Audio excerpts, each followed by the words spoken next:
Alright, so I'm going to walk you guys through your assignment. So the first thing you need to do is you need to come down here, and obviously you're watching the video that's not in here yet, but you're going to click on this PDF, and once that downloads, open it up, and you're going to come here and scroll down to page 4, and right here is our problems that we're going to be working on. So the first thing that you can see is there's a bunch of different views, and if you start looking closely at them, you'll see that all of these objects have two views. So right here is our first one, and we have, what do we got here? 6, 8 different objects that we have to choose from, and then a couple different word problems. What I'm asking you guys to do today is I'm going to walk you through this very first one right here, and I want you to choose at least one other one to complete on your own. So like I said, we're going to work through this one here together. So this is figure T1.1a, and I have a submission in Schoology labeled as such. So anyway, I am going to back out of this PDF, and that submission is right here. So the one that we're going to walk through, you're going to place right here, and then you're going to choose another one of those objects, and you're going to make that submission right here. All right. So I am going to go into OnShape, and you can see I have that PDF right here. So I have the very first one that is on that page over here off to the side, and we have a top and a front view here, and we're missing what I would say that we're missing the right side view. Typically, I would make 3 views for this. So anyway, I'm in OnShape. I'm going to create a new document. I'm going to call it T1.1a. And as this is loading up, I want to look at my object here and start to get an idea of how I want to create this. So again, this is my top view, and I can see that it's 100 millimeters by 50 millimeter rectangle. And I think that's actually what I'm going to start with. So there's, as you all well know, there's a lot of different ways you can make any object. I am going to start with this rectangle from the top view right here. So I am going to start a sketch, and I'm going to click on the top view. And I like to actually look at it from that plane. So as far as getting started goes, what I like to do to get started is I don't really want to be tied to, say, the origin right here. So I'm going to come up here, and I am going to draw a rectangle to start, and I'm going to make sure that I'm not locked onto anything. And I can see that I'm in inches right now, and I don't want to be in inches, so I'm going to come up here to my document menu, and I'm going to change my workspace units to millimeters, and I'm going to change my accuracy to 0, which just means whole numbers, so I'm not going to be in like decimals of millimeters, and that's really all I need to change for the moment. So anyway, now that I have this in here, let's see here, why don't we dimension that? So here's my dimension button, and I want this to be, what is it, 100 millimeters by 50. And now I'm going to draw that second rectangle in here, and this is going to be 45 by 20. And before I'm finished with this rectangle, I also need to place it. So I'm going to dimension from here to here, and that should be 15 millimeters. And I'm also going to dimension from here to here, which should also be 15 millimeters. All right, so at this point, I'm ready to do my first extrusion. And anytime I do an extrusion, I did it without saying, but you hit the green check mark And I always like to go to a three-dimensional view and then choose extrude. And I'm going to select my profile here. And I am going this thickness for this extrusion, so I'm going to make this 20 millimeters.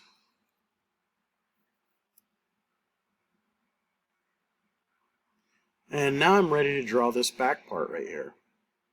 So this right here, in case you can't tell just from looking at it from these two views, this is going to come up kind of like a triangular shape with a flat top. That flat top is 10 millimeters wide. That protrudes up above what we just drew here by 25 more millimeters. But what I'm going to do is I'm going to actually place a sketch right on this back surface right here. So I'm going to turn my object here again and move it over so it's easier to see. And I'm going to draw this with lines. So I'm going to just kind of sketch this out real rough.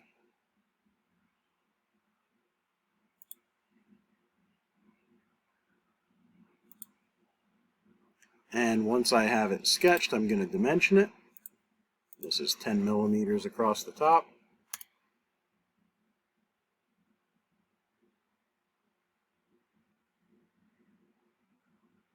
This is the 45 millimeters.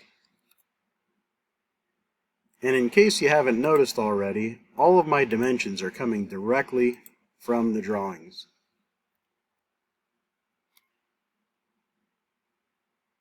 I haven't done any calculations to figure any of them out. I'm literally just reading them off of the plans. And this one should already be good, but I'm just going to double check it, and that is what it's supposed to be.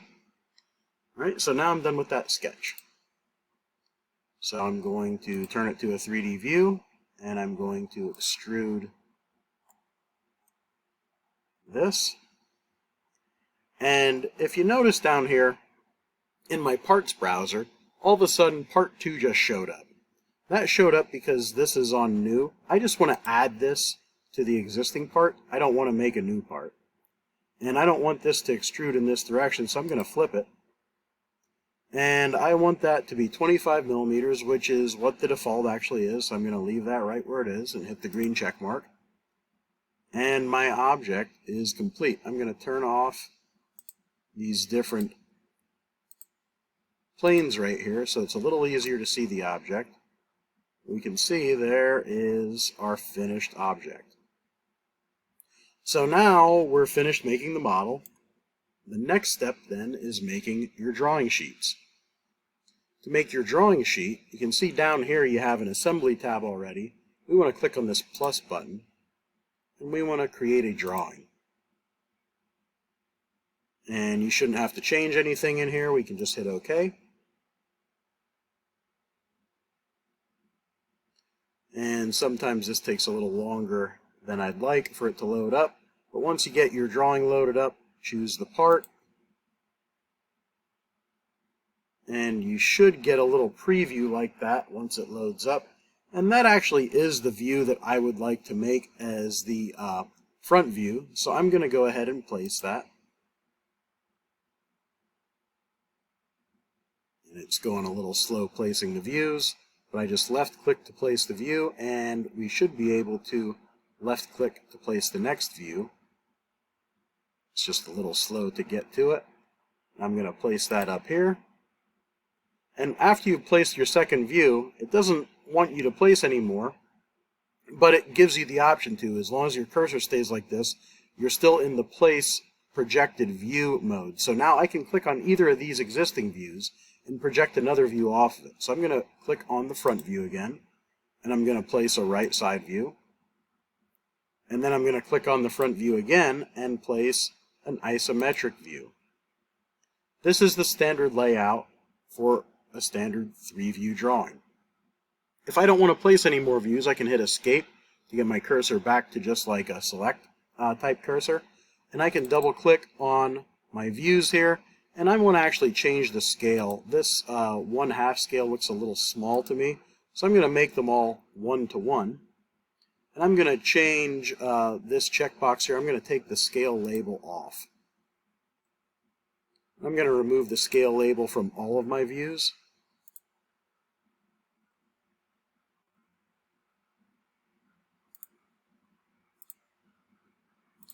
And my isometric view, your isometric view is kind of bigger than the rest, so that one I like to always shrink down and make it 1/2 scale in this case. All right, and then you can maneuver these as you see fit. A lot of your objective here is to just make it kind of look good and get kind of equal spacing. So at this point, if you remember, we changed our units to millimeters, but for whatever reason, that doesn't translate into your drawing sheet. So to change that in your drawing sheet, you want to go to Drawing Properties and change your units to millimeters and change your precision to 0, which means that there's no decimal in it. And that should be all you need to do there. So now, last couple things that you want to do. I want to come here, and there should be some hidden lines in this view and this view. So I'm going to right-click, and I'm going to Show Hidden Lines. Show Hidden Lines. And on my isometric view should always be shaded, so I'm going to show a shaded view. And if you have this set as a different color in your model, it will show up as that color here. So now I'm ready to start dimensioning. So remember, it's real important to make your dimensions real readable. You don't want to be redundant with dimensions, but you want to make sure that you have enough dimensions to fully describe the part. Also, if at all possible, you want to keep your dimensions in between your views. So that means like in this area, not around the outside of your views. So I'm going to click right here, and I'm going to start placing some views. So really, if you look over here, if it's on this drawing sheet, you need it on yours. Okay? So I'm going to start right here and start placing some of these. And you can see that as you're aligning different dimensions, that you'll kind of get a little bit of help when you have stuff lined up with other existing dimensions. And I'm being kind of quick with placing these dimensions, but there is some method to my madness here, and this should all be review for you guys, so I'm not going to go crazy describing all of the nuances of which dimensions we need and the specific placement of them all. But again, I am literally putting down the dimensions that are already on the drawing sheet.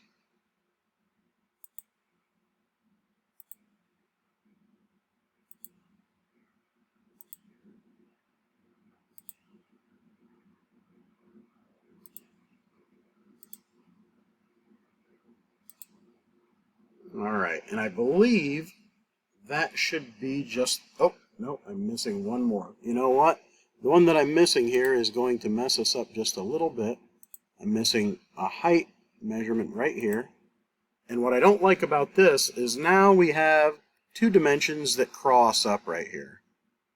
So I could move this 45 millimeter over to the right side view, and then we wouldn't have this crossing up. But I could just as easily get rid of this 100 millimeter here and place that up here. Remember that as you're choosing dimension locations, you want to make sure that you're choosing the view where that dimension is shown the most accurate. So what we have here is your finished product that you should be turning in. When you turn this in, make sure that you take a screenshot of your entire screen, and it shows your name up here, your profile for your OnShape, so that I can see that you did in fact do it yourself. You can fill out this title block, but you absolutely don't have to if you want. And once you've made this submission, I'd like you to go back into that PDF that has the plans for this, and I'd like you to practice some other ones. I'm only requiring that you do this one that I have on the screen and one more, but you can choose as many as you like. I would encourage you to do a bunch.